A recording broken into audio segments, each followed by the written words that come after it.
everybody. Welcome back. We're back. Yep. To Transparent with the Townsends. Yeah. Okay. That was an interesting sound you just made. Yeah, no, it just came to me. Mm-hmm. So, guys, we're going to talk about our second year. Second year what? TTC. Look at you. Yeah, picking up on the terminologies. I'm trying. I still didn't know. 2 years. So, guys, quote unquote hell year. What, our second year? Hell's kind of a TTC? really hard description, but I mean, it was a lot. It was very. We're gonna get into it. Well, if we don't call it hell year, maybe we can just say it was an exhausting year. Sure. It was a lot. It was a lot happening in our second year trying for a baby. That's what TTC means, trying to conceive. Yep. If you're new Yep. to the infos. But yeah, I think in our last video where we last left off, we were talking about the end of our first year, which was when I think I first found out that I had fibroids. Like I had just been diagnosed with fibroids because I was having some physical body pains. And yeah, that kind of started us on our fertility journey, I guess, because the doctor who diagnosed me recommended that I go see my gynecologist and my primary doctor. And then at that point, they asked, are you trying for a baby? And I was like, yes. And it was like, okay, well, here's what we can do since you have the fibroids. Yeah, that was the beginning. Yeah, and of course, I was recommended to go get tested as well. So I did. The doctor at the time, I spoke to them, and they recommended a particular person, which actually I think is the only person who does the testing in our area. In our area, we won't say who it is. Yeah, it's very limited. It if you know, you know. It wasn't a fun experience. That's all I'll say. So I don't want to list names. But anyway, so it was in February that I went to go take. Should I go first? Sure. Yeah, I feel like your experience was after mine, right? That sounds about fair. Well, hold on. So, because I think the doctor told me to go to the primary, and you came with me. Yes. Because I think you were there. Yes, that is right. Yes. And so, I think she recommended an OBGYN for me. Because I had one, but I was kind of hesitant about going back since they didn't, notify me that I had fibroids. If I did at that time, it's possible I didn't. And it was like a new development. But I went to the primary. She gave me an OBGYN, someone who she had actually worked with, because she was a previous OBGYN, go figure. And she said, you need to get tested. Yes. And she recommended we both him recommended a at the same person. time, Yeah. So, let me think. Like that February, a lot happened. I remember it was a lot of doctor's visits. I think for me, because which I was at some. Yeah. As soon as like the primary visit happened, I think like the next week after I had been diagnosed, and she recommended the OBGYN. I was actually able to get a quick appointment, surprisingly. And I think it was because of her referral, because she had worked there before. And they wanted me to get blood work like right away to see why, to test my hormones essentially, to see if there was something else stopping me from getting pregnant. Because at that point, the doctor was like, okay, well, if this is what you want, then we're going to help you get pregnant. We're going to get you pregnant. This is what you have to do. Hardcore. Yeah. So I did the blood work, and I think it was like a week that I had to go back and do the blood work, and then another week till I got the results back. And they determined that my progesterone, I don't even know if I'm saying that right, was low. And for those of you out there, like progesterone is a hormone, kind of like estrogen, that you need. Like you need both of the hormones to conceive a baby. So she determined that I was ovulating, but only just so. So after that, it was kind of like they wanted me to make my progesterone levels increase. So I had to get on hormones to do that, which was just like, I guess, synthetic progesterone. Like I took a pill. So that was the development that month for me. Okay. Yeah. It was a quick path. It was like 1 month span. And, oh, here we are. We're on hormones now. And On the train. boom, boom, bam.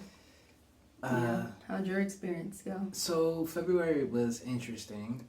So Did you get tested that month as well? I did, and I'll get into that. So initially started at that same appointment at the initial doctor, and they recommended a particular person for me to go to get a sperm count test done. Sperm analysis. Sperm analysis, yes, that is the correct term. I went to, like I said, the only person or group in this area that takes care of that. So I went to go take the test. Mind you, that's actually very difficult for some reason to get an actual sperm analysis test scheduled. It took a long while for me to actually finally get one scheduled. But anyway, that's besides the point. So I guess I say that because I walked in already frustrated. So then I go in and... You walked into the facility frustrated? I was already getting frustrated in that initial stages because I was kind of like, I'm trying to get scheduled because you didn't want to do the... It wasn't like frustration because I didn't want to do it, because I wanted to see if there was something wrong. Like I was already starting to feel like there might be something wrong with me, and so I wanted to actually get like an actual test to tell me like, Rob, there's nothing wrong with you, or Rob, here's the problem with you. So I wasn't like... I'm sorry, can I interrupt? Sure. Because I had a question when you said that. I don't know if I've ever asked you this before, but why did you think there was something wrong? Like in regards to, like you were the issue? Like you were the reason why we weren't? I think that's just like carry-on baggage I had from like previous in my life, where I felt like there was something wrong with me. So when we were going through, the beginning phases of trying to get pregnant, I think that it just reared its ugly head back up, like slowly but surely, until like it got to the point where like, okay guys, time for you guys to get tested. And then I was just like, okay, maybe there's something wrong with me that's causing this whole difficult problems. And, I would not to say like it was all my fault, or obviously I'm not going to be like, oh, it's all her fault. So it's kind of one of those things. I just wanted the confirmation because in my mind, it was becoming more and more like, I feel like there's something wrong with me. I just had this surety. So I wanted to get confirmation or to be cleared of that, to free my mind from that beginning stress level that was there. So it was more like frustration because like I felt like they weren't taking me seriously. Like I was trying to schedule, and they would be like, oh, you didn't call this particular person, so the appointment that you scheduled didn't keep, or something like that. I remember all so that. it was just a whole ridiculous. I was really frustrated with them. I was like, those people were very frustrating. So anyway, I get there, and so I just want to segue into like the fact that it's like the whole sperm analysis process is weird, just because of the fact like as a Christian man, like I'm walking into a facility to like basically masturbate to get my sperm out in the tube so they can check the analysis on it. And it's like I'm walking in here and they're advocating me to watch porn. Like they're like, oh hey, we have all these porn magazines, we have all these special videos for you, just go in there and have fun. That's like literally the term they use. Go in there and have fun. I'm just like, first off, like me coming here is not really a fun process. This is actually very, very awkward because I'm in this room, you're literally right outside the room in another room, like just sitting there waiting on me. So it's kind of like, okay, it's already awkward because we're all in the same general area, and that's like, I'm not going to forget that you're right there.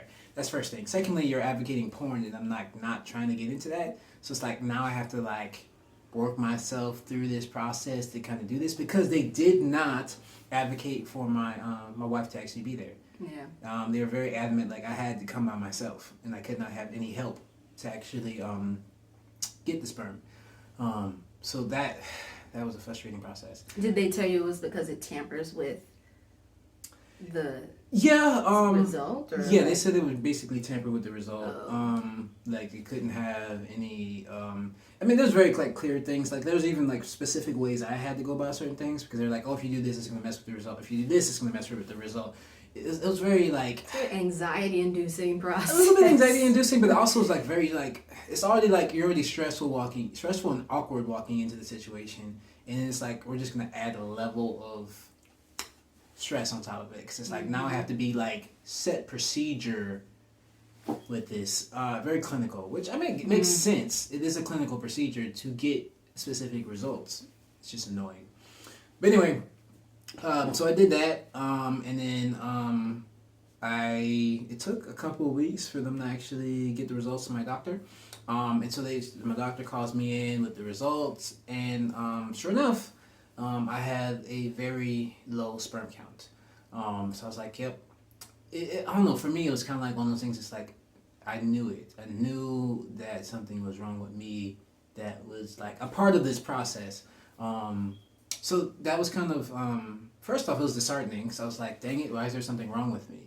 But then also it's kind of like, well, kind of a relief on like, I don't have to stress about if there's something wrong with me, because like I know the answer now. And then like also it's kind of one of those things like, okay, it's not like I'm infertile. So like there is hope. And so that was kind of relieving, because I think my mind was actually starting to get darker and darker. Like, Rob, you just might not be able to have kids at all. Like, you might just be like done. And then that's why you guys aren't getting pregnant. So that was relieving from that standpoint. So it was very much a mixture of conflicting emotions, if I could say that. So that was February for me. Very, very rough. And this is like basically our first month in the process of, I guess you could say, our, not fertility journey, but like our, I don't know, for the fertility process is what we'll say. Because at that point, we had doctors involved. Right. It wasn't just us in the process at that time. Now we were bringing in help to figure out. You know, some people need assistance. And nothing against that. It's, you'll understand once we get through our story why we feel a certain way about that. So March came, and I think March was when I actually had that meeting. February was when I had the results. It didn't actually end up until like end of February to the doctors, and they called me in the beginning of March. So I got the results at that time and dealt with like that confliction. And then when I got there, she told me what the results was, and then she told me to go back to them because they would be able to consult with me. So I went back, and they were like, no, we don't really have anything we can do for you because we don't actually do anything for men. Like, all we do is just a sperm analysis for men. If you need extra consultation, we don't do that stuff. We only consult with women. So if you want help on your low sperm count, we need to call your wife in for consultation. And I was like, wait, so you're going to do stuff with my wife that's supposed to help my low sperm count? Like, how does that really help me? It's kind of like, oh, we can do stuff with her body, but not yours. So that was frustrating. So I ended up going back to my doctor at the time, and she was like, okay, if they're not going to help you or refer you to anybody else, here's another person I have that can be a good help for you. So she referred me to somebody else.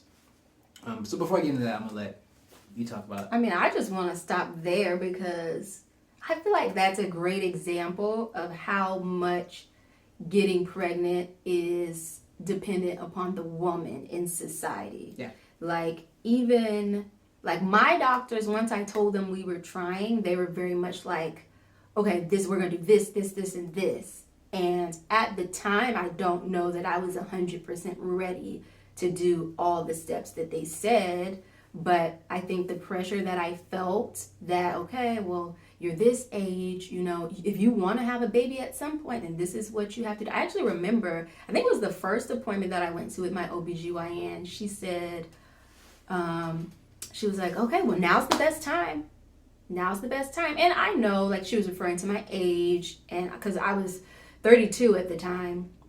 I'm 33 now, and like, I understood that, but I don't necessarily know that it was really the best time for me, especially mentally, because I was still very much, I don't think, in the right mindset to try to go through all the things that you have to do when you are trying to conceive, when it comes to doctors and hormones and appointments and surgeries, and I wasn't ready. So how did you feel, like, during that? Like, did you, like, have any particular feeling, or you just kind of like, I'm just along for the ride, but I don't really know how I feel? Yep. Like, were you just confused? Were you... I mean, I thought, well, if I want to have a baby, this is what I have to do. And to me, it was like all on me. I didn't really think, like, I mean, I know when she told you needed to get your analysis done. Honestly, I think I thought you were fine I know the doctor had mentioned that. She was like, oh, you'll probably be fine. Which, when you think about it, is kind of rude because it's basically saying he's fine, you're the problem. That is. But especially when, like, we already know, like, with me having a low sperm count, that already makes things difficult. So for them to, like, flip it on you and just say, like, oh, he's fine. Like, low sperm counts doesn't really have that much of an impact, which I think honestly isn't accurate because I was told by somebody else later on that has a huge impact. So it's kind of weird for them to actually say that. Yeah. Thinking back on that. Well, no, they didn't know. They didn't know about it. Well, yeah, that's true. They didn't know my test results. Your but OBGYN they almost acted like know. They didn't need to know. Like, because at that point in our journey, it was, you need to do this, you need to do this and this and this. Like, no one, my OBGYN hadn't talked about you and what your husband needed to do. That's fair. And that he didn't need to get, like, he needed to get checked too. Like, at that point, no one said those things to me. And really, as my OBGYN, I do think she should have been like, this is what's going on with you. We're going to do what we need to do with you. But your husband should also do these things. Like, our primary doctor was the only one that said that. Especially because of the level of things that I had to do. Like, in February, I did the blood work. I don't know if I got right on the pills in that month or the next month over. But, like, as soon as I did the blood work, they signed me up to get an HSG, which I don't want to butcher the name. I think it's a hysterosalpingogram. I'll probably write it the actual correct term. It'll be below, yeah. And what it does is they put like iodine, I think, into your body. It's basically an X-ray of your uterus. So, and it's supposed to be really painful. Thankfully, mine wasn't. I was told, like, I researched before I did it. I was there for that, right? And I heard, yeah, you took me, but they didn't bring you back. Okay. So this was a procedure that had to be done at the hospital. Like, I couldn't even do this at my OBGYN. So they scheduled it and everything like that and told me, like, what to do.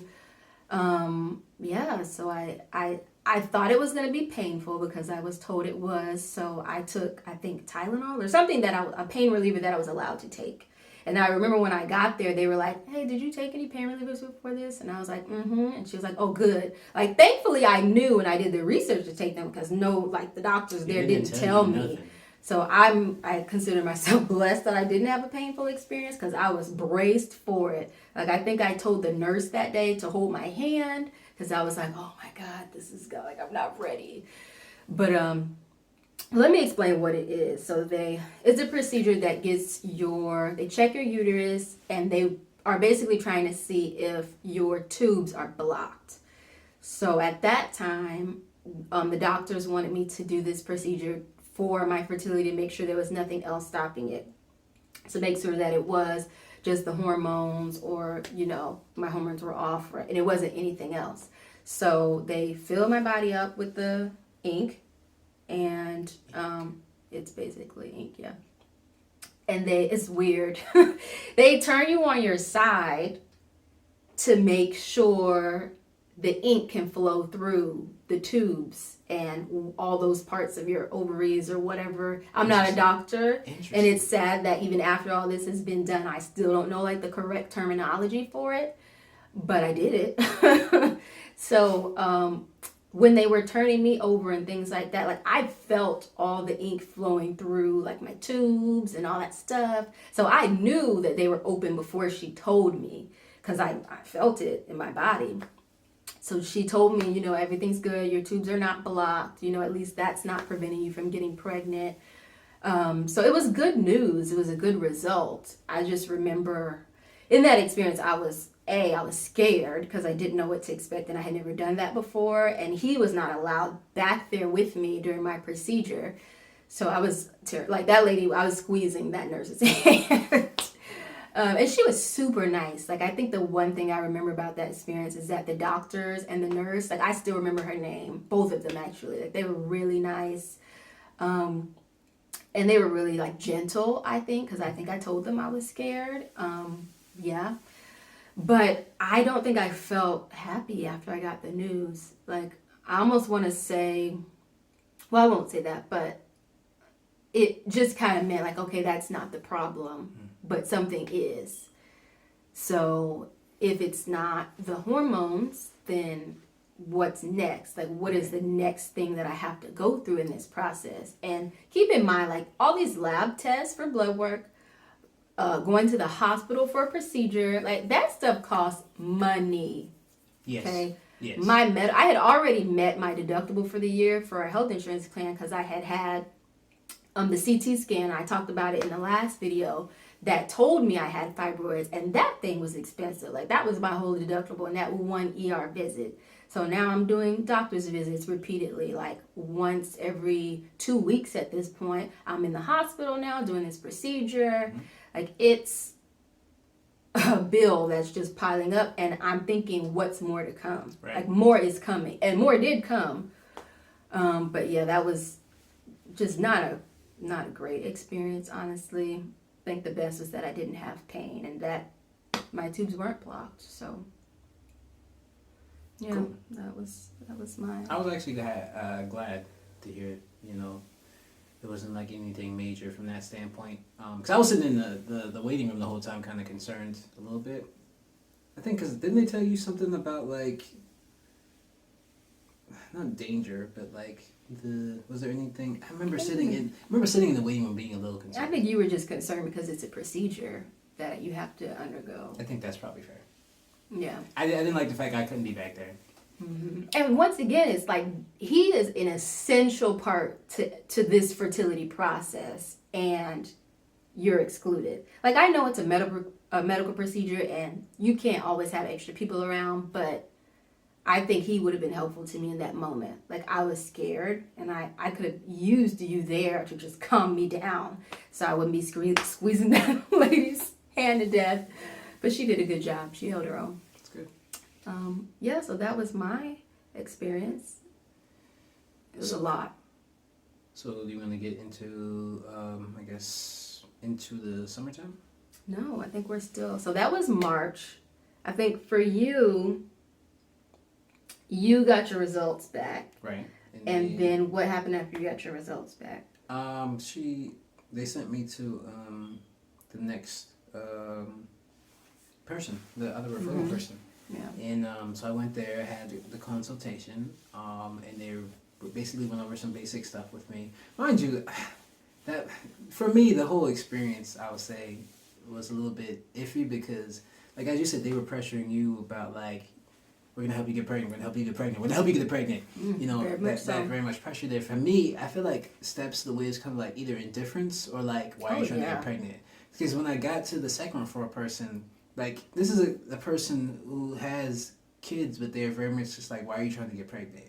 But it wasn't like, why are you trying to get pregnant so I can know the reasons I can help you. It was kind of like, why are you trying to get pregnant? Because I have kids and I don't really feel like anybody should have kids. Which is weird, because it's like, if you're in this industry, why are you trying to, like, dissuade people who want to get pregnant from getting pregnant? So that was weird, because it's like, I'm paying you to help me get pregnant, so I don't understand. Yeah, why would you say that to somebody you know they're actively trying to have a child and having a hard time at it? You like, what?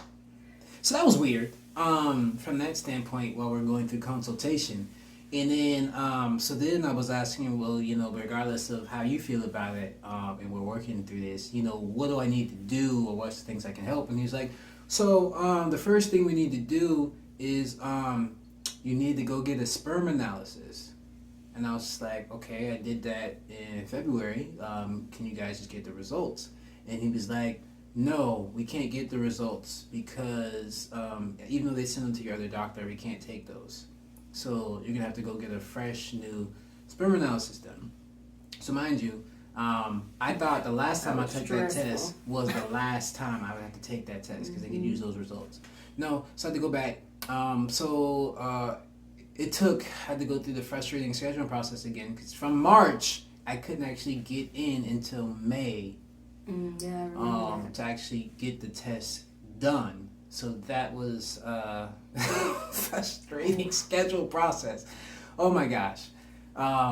Those people, I'm sorry to say, those people were frustrating. Like, do you remember they had put my name in place of your name for something? Yeah, they like, couldn't find any records. Analysis. Yeah, they couldn't find any records. And my name ended up being this was after.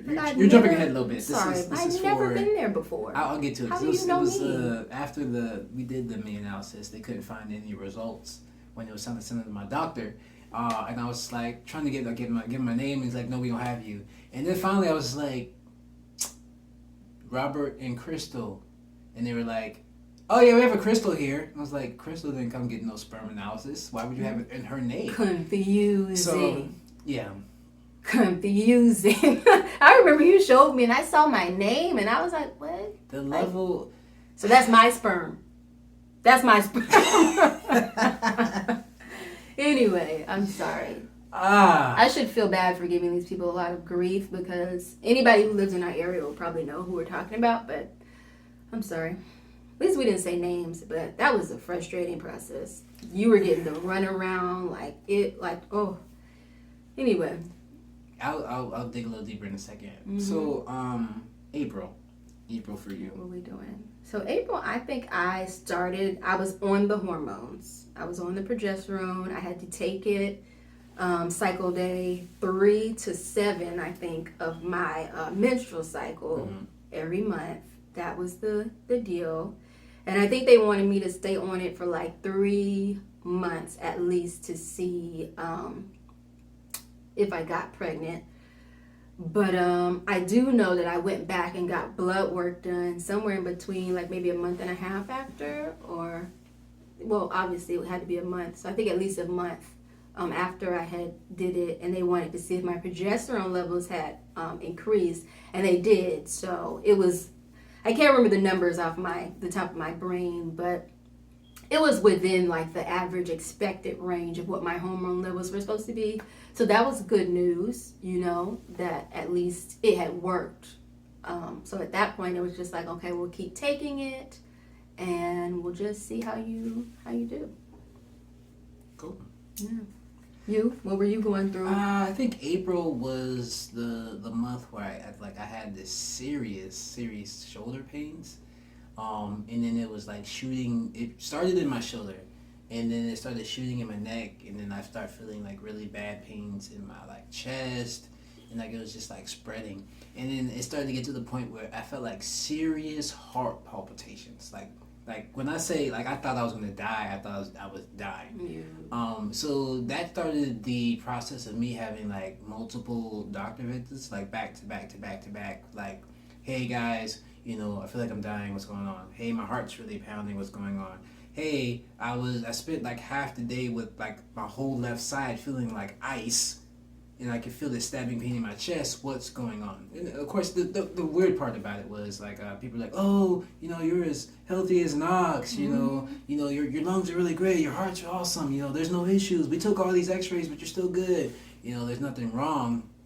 And I think the first person told me, I may just have like an ache or something from something. Then the next thing was like I pulled my shoulder too bad, which I think ended up being the actual main case. Like I had pulled a shoulder muscle through overexertion so really bad, and I guess it was like laying on a particular nerve that like it just caused all this pain. So I'm dealing with pain and anxiety and stress from that, and dealing with the frustration of still trying to schedule with these people.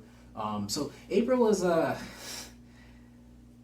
pretty awful month for me. Yeah. So what else was going on? When did you finally get your test schedule? No, because I was on hormones. But then, what about you? Oh, I didn't get anything until late May. Yeah, because it took you forever. Yeah. I think I was taking some vitamin or something. What did they tell you when they told you to finally to get on the hormones? So you might want to tell the people. Because your results were low whenever you finally got them back. Yes, I did say that earlier. I had a really low sperm count. And then the only way to increase that... the movement of them were really low. So like even with low sperm count, and my buddies weren't really moving that quick. So it's motility, like, they were not gonna... They were saying even with the low count, the way they were moving, they weren't gonna get to the egg because they weren't moving like that. Enough. They weren't dead, but obviously they was chilling. My buddies was like, yo, we good, we gonna wiggle. Okay. Anyway. Okay. So yes, I didn't actually start taking anything until Probably May, yeah. May. Well, that's the prescribed stuff. I think I started taking we was looking up some stuff. I can't remember the name of it, but it was like some vitamin I was taking because by the time I took. Oh, yeah. By the time I took the prescribed medicine, I was taking that and the vitamin at the same time to try and help that's my right. sperm count. So me and all my TTC craziness, I like after we did find out that his results were low, or I guess I could just say his sperm was low and the low motility and stuff.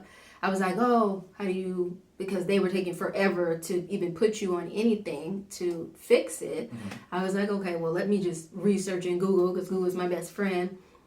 Like, how do we figure out how to fix this problem? Because I was like, this is a problem. I got problems. He got problems. We got to fix these problems. We all got problems. So I think I found like a fertility booster or like something on Amazon or, you know. It was Amazon. The webs. I can't remember exactly what the name was, but. And then I bought it and I was like, here, you got to take this. The interwebs? Yeah, that's a word. Interesting. And I was like, here, maybe this will help in the meantime. Yeah. Till they figure out what they actually want to do. I don't remember that tasting too great. I'm sorry. But, you know, I was did it for the team. Mm-hmm. So, are we talking about me now? Yeah. I want to know about your experience getting on the medicine. Oh, for the prescribed one? Yeah. Okay. I want to know. So, May was a fun experience too. So, I finally got scheduled in May, right, guys? These same frustrating people. So I go through the same awkward phase where they're advocating porn yet again. Watch porn, have fun, all that stuff. I'm just like, what is going on with you guys?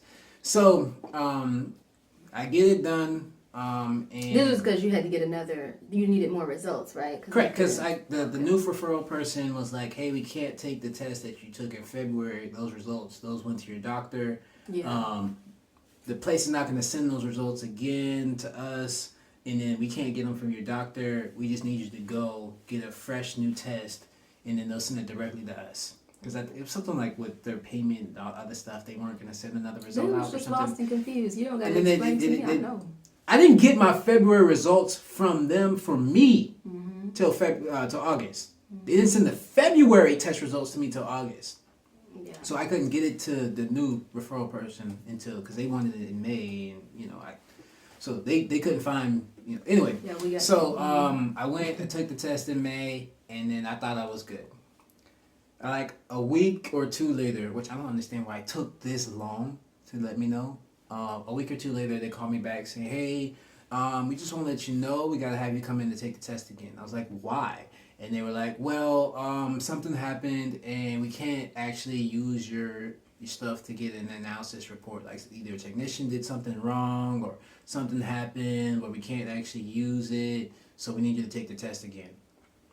So I was already mad and upset about this because I didn't want to take it in February. I didn't want to take it in May. And I got to go back again. So I went again in May and took the test. And thankfully, that time actually turned out well. So they sent those results to the referral person. And so they called me in for a consultation.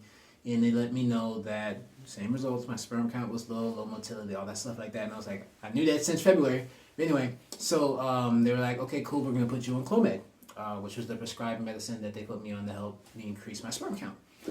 So I was taking Clomid and I was taking the other vitamin thing that you gave me and was doing that daily. So that's then you started taking stuff for your back or your body, your yeah, I was taking a lot of prescribed stuff at the time. You were. I was had very Clomid, concerned. I had the vitamin, they gave me like back reliever medicine I had to do. And then and he's not a big like prescription meds guy. No. Like I will quickly be like, oh, I got a headache, I need a Tylenol. Oh, this happened too. We're talking about prescriptions. I almost overdosed. That's an exaggeration. I did almost overdose. I don't know if you could say it's an overdose. Your stomach was giving you. No. You had gastrointestinal issues. So the way the doctor tells me. You did take. The way the doctor tells me. I took way too many Tylenols. I don't know if you can say that's an overdose. I took way too many Tylenols, and I think I also took ibuprofen too. I mixed, and I took way too much. It was like overprescribed one, and I mixed with something else. So I ended up being like laid out. And then I ended up trying to throwing up and stuff like that. And then I think the doctor was telling me I ripped my I ripped my stomach insides or something. It was something like that. The lining of my stomach was messed up, so I had to take some other medicine to like refix the lining of my stomach because I had like almost like ruptured my stomach or something like that. From basically overdosing. Because his stomach was not used to all this prescribed meds. I was not used to that prescribed meds, and my stomach is simple.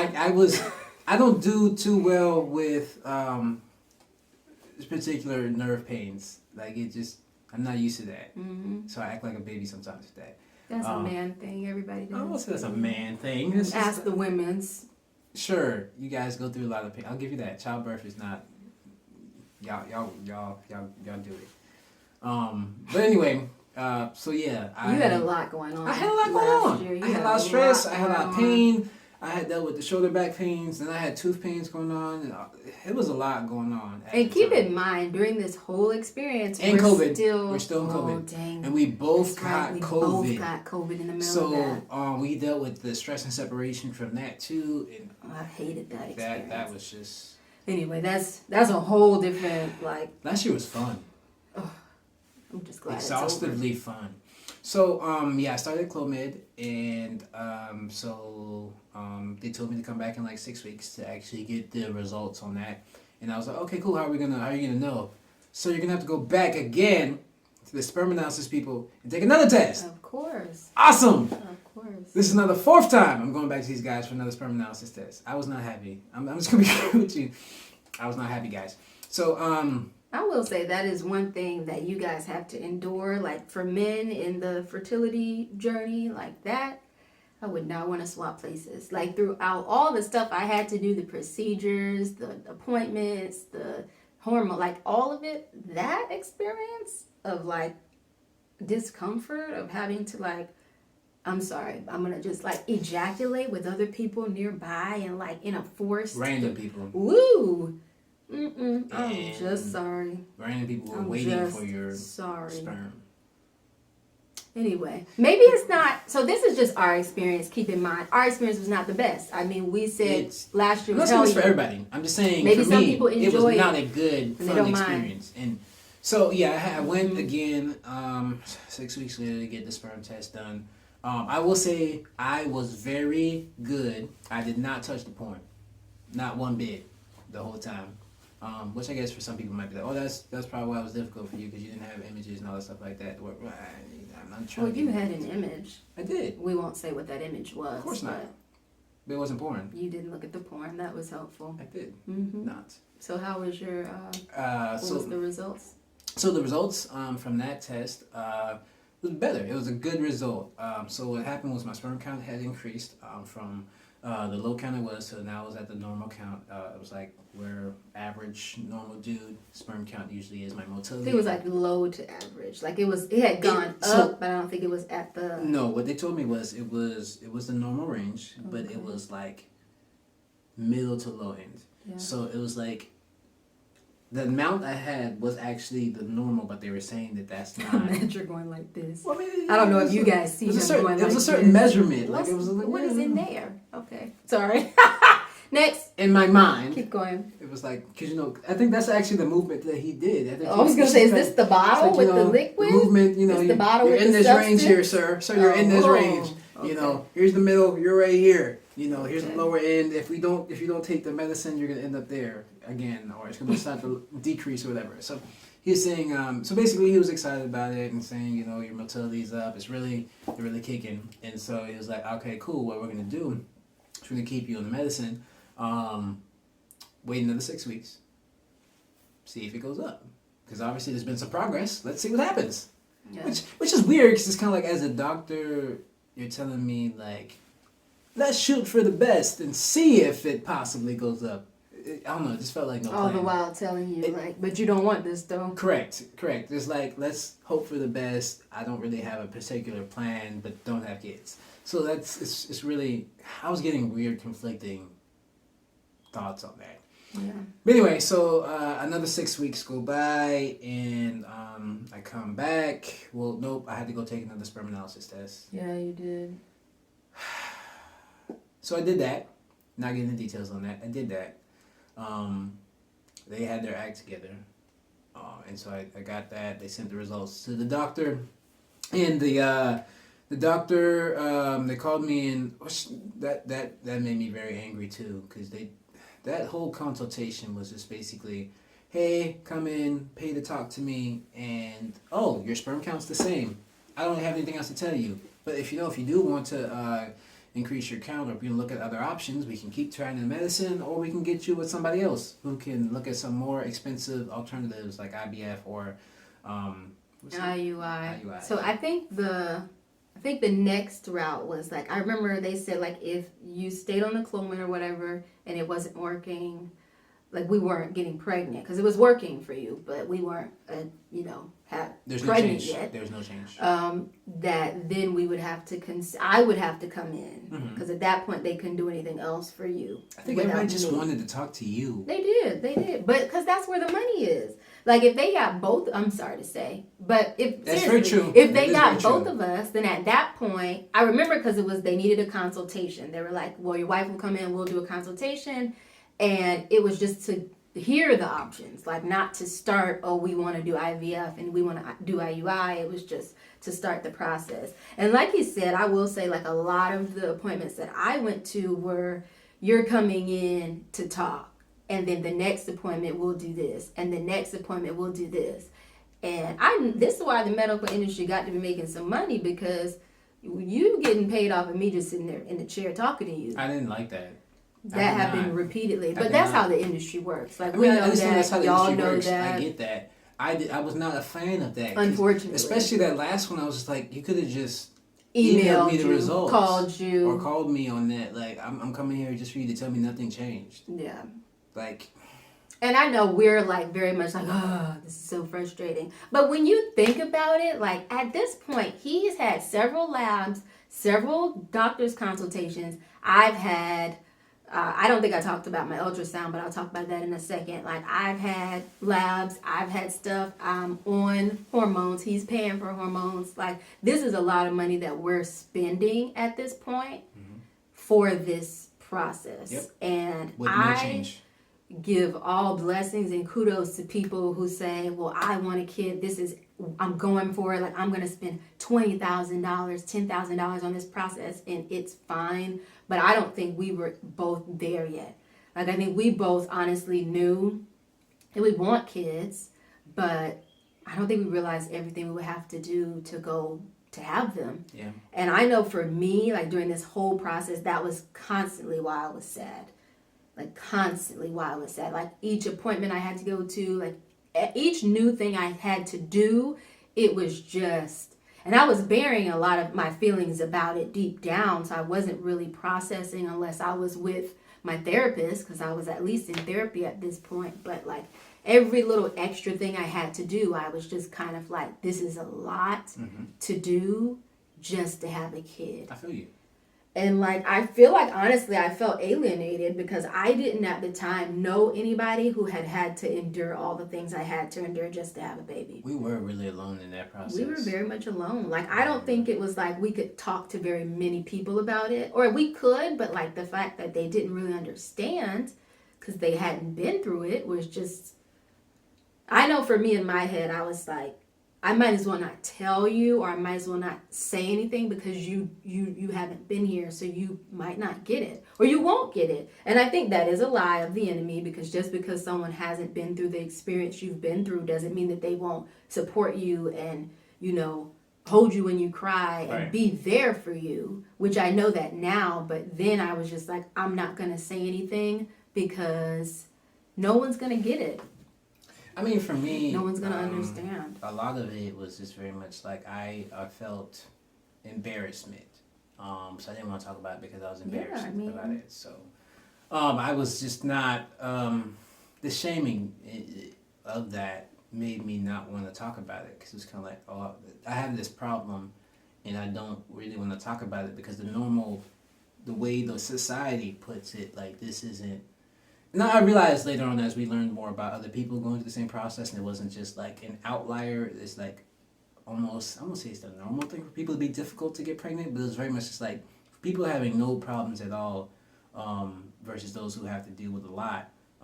It's kind of a mixed bag on where you go on that. It's not likely a lot more people end up dealing with some form of difficulty than you would expect. So that was definitely interesting. So. Yeah. I'll go ahead and fix it. It's fine. No, it's not working. We're just gonna be good. All right. Yeah, I mean it was a very lonesome experience, and I think that when I think about last year, that is the experience that I feel the most, or that's the feeling that I feel the most, is that isolation. And I think when I got COVID, it was right in the middle of all that. Oh yeah. So for me, like having to isolate from him, and I was literally shut up in a room for like 5 days because that was the quarantine period. And having all of this stuff replayed throughout my mind of, excuse me, all the things that I'm enduring and having to go through. Like I was not in a great place those 5 days because I was just ruminating over all the stuff he's going through, all the stuff I'm going through.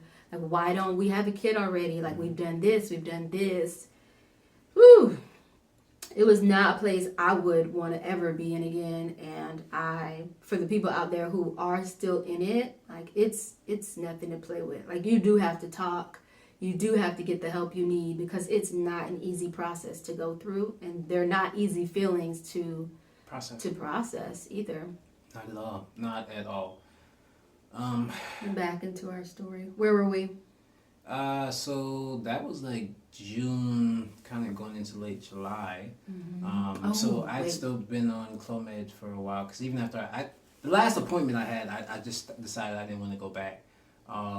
So I was still taking Clomid, but I wasn't trying to. Cause I decided I was not going back to those people for another sperm analysis. Yeah. Because he was like, oh yeah, outside of, still taking the Clomid and, we'll see if things, continue to increase and having her come in for consultation. In another 6 weeks, we're going to have you go to a sperm analysis. So in my mind, I was like, this is just a cycle. It's a cycle of me just taking this medicine and taking a sperm analysis test and then coming back and them telling me nothing's changed. And I was like, I'm not doing it. I'm not doing it. Because I was already frustrated because I'd already been to them 5 times. So I was like, I'm not going to do this every month. I'm not. So I stopped. I decided not to go back to him, and I still took the Clomid until it ran out. Wait, before you go there, because that was like it ran out like months later. Yes, it did run out months later. Well, not months. It was like another month and a half later, so it wasn't that far away. Well, I don't remember, but you took it for a while. Like I know he took it for at least. I'm telling you exact numbers. It was a month and a half later. But anyway. No, I'm talking about how long you took it for. Oh yeah, I took it for like 4 or 5 months. Yeah, from the initial beginning till the end. Yeah, it was and that itself, he was on the hormones, I was on my hormones. We were doing this for like a good 4 or 5 months. I think like at least by month 3, I was already like, this is exhausting. Like, why isn't this working? Month 4, it was just like, okay, like. These are not good tasting medicines. So. Okay. Yours. Mine didn't have a taste. Mine did not have a great taste. So that did not make me happy to take them either. So. Okay. But in the middle of all this, I was actually still having my fibroid pains.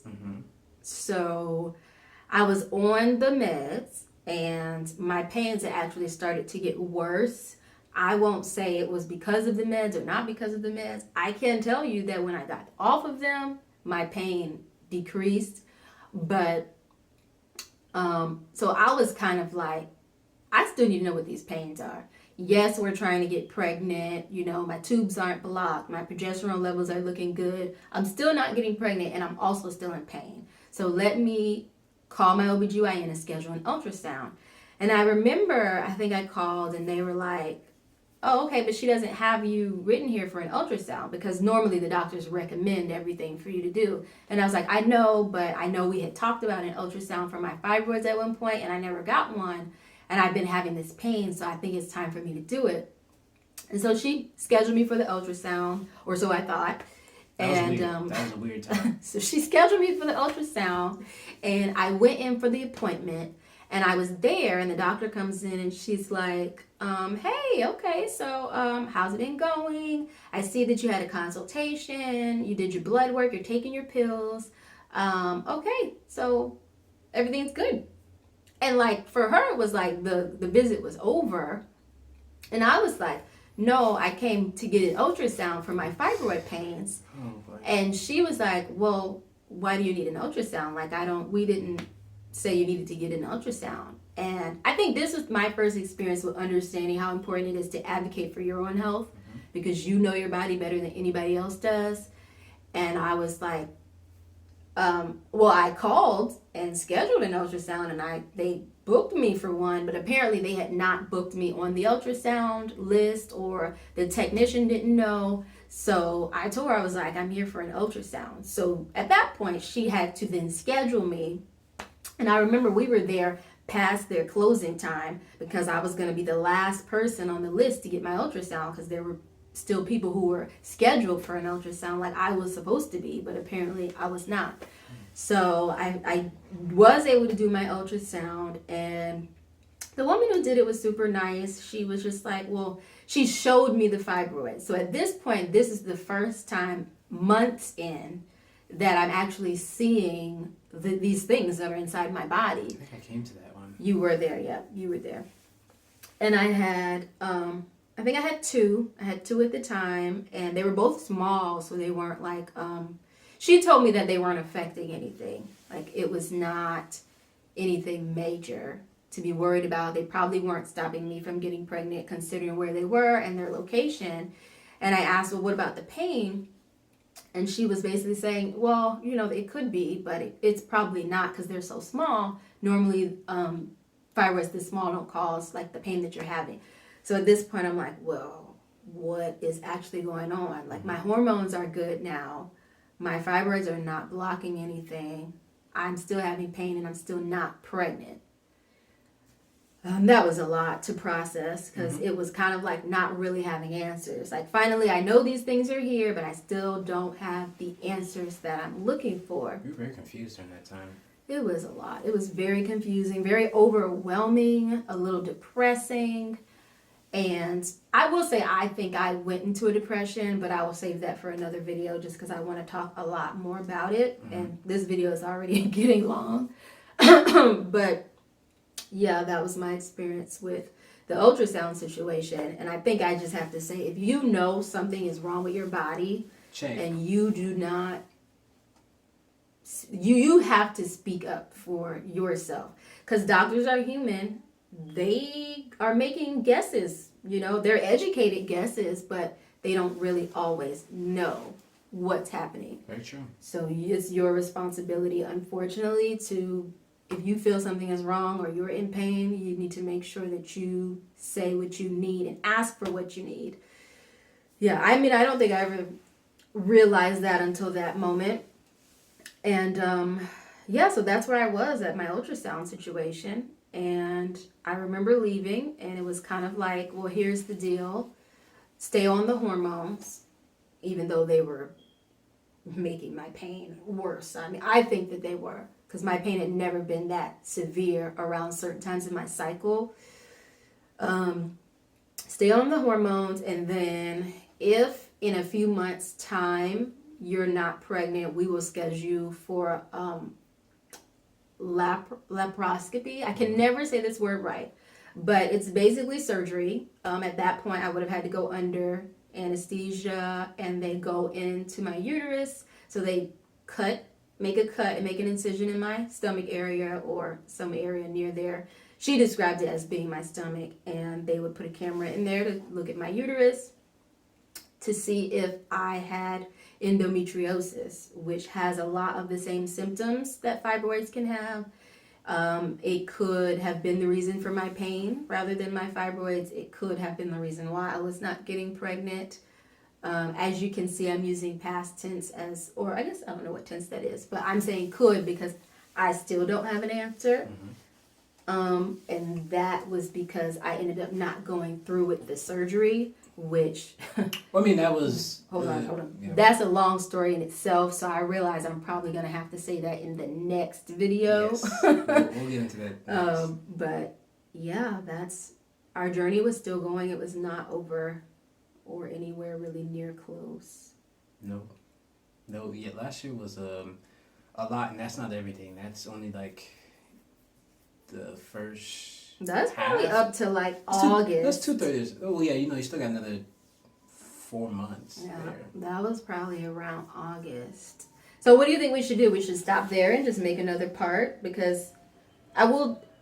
Yeah. Yeah. I mean, it's fine. Yeah, because it's getting long and I'm tired of talking. So We're just being real, but I mean, yeah. The next video will probably be over those next 4 months. We might get into the third year a little bit, but I don't think so. I think because there's a lot that went on in those 4 months. A lot. That Total transformation. Cover a video. So guys, we're kind of in there. Thank you for joining us on this video. I hope you've been enjoying our story. Yes. If not, that's okay too, because our videos are super long. I mean, if they've joined us, three or true. If you're still watching, us at this point in the video, I think you're enjoying our story. Thanks. Or that's awesome. You're enjoying this journey with us as we relive it through words. Yeah. If you comment below, if you got something you want to say, if you want to email us, you guys can email us at transparentwiththetownsends@gmail.com. That's what we got it for.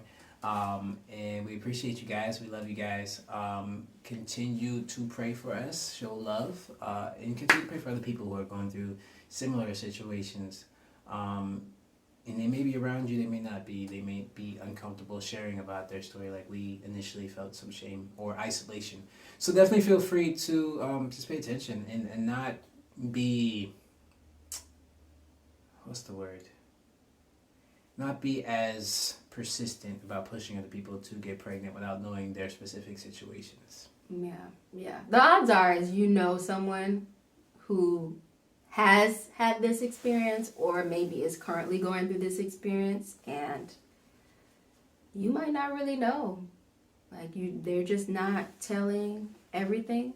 I think you never know what other people are going through because we were totally functioning human beings. Yeah, you could not tell that we were going through different things, or she was going through a depression and issues, and no one knew about my pain and my back pains and all that other stuff. And that still went to work. That stuff still affected our sex life and all that stuff like that. But no one knew about my frustrations with the sperm analysis stuff and how I felt about my low sperm count and all that stuff.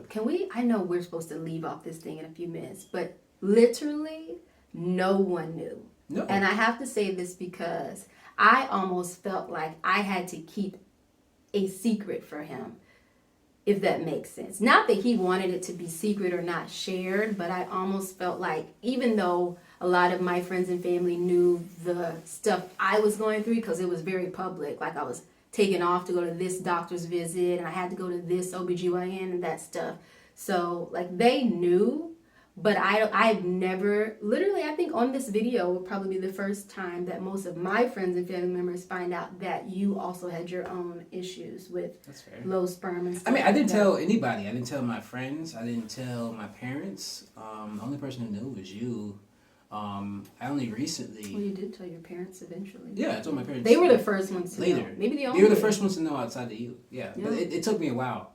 It took a good year for me to actually talk. Yeah. We'll mention that in the next video. I'm sorry. I just really feel like I need to say this because there are men out there who deal with these things, and I'm saying it because as a person who was involved in these TTC communities, there are a lot of men, and I remember the nurse that was there when I did my HSG. She said this to me. She said, women don't just go through this, men go through this too. Mm-hmm.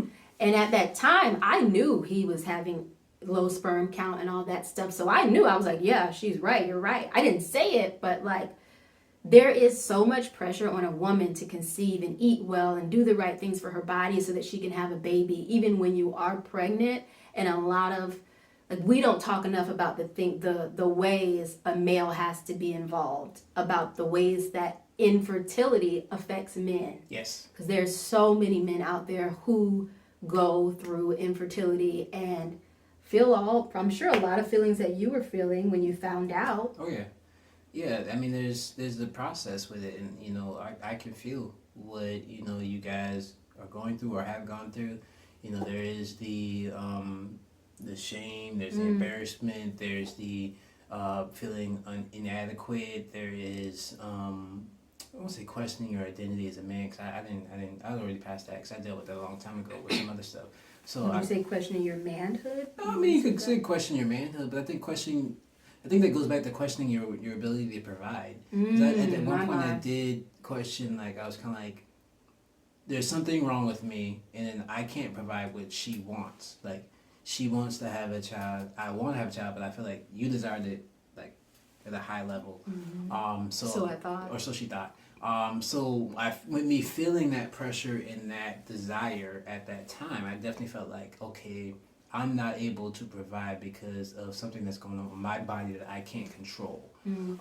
Which there is that loss of control, and I think sometimes as men we want to have that control, especially when it comes to our bodies. Like, you want to be able to control what you're actively doing.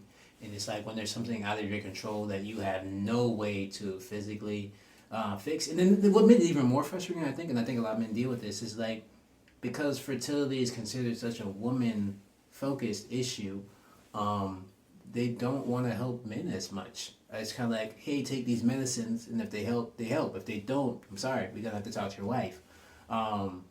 You can't do anything to change the situation for you. So, I mean, that by itself leads to more frustration and isolation and embarrassment, because you're like, well, I have a problem and I can't fix it. Or I can't do anything to alleviate the situation. So I definitely understand completely, and I get it. Definitely get it. Well said. Well said. All right, guys. Later. See you later, guys. We'll see you next time. Check us out next time here at Transparent with the Townsends. Bye.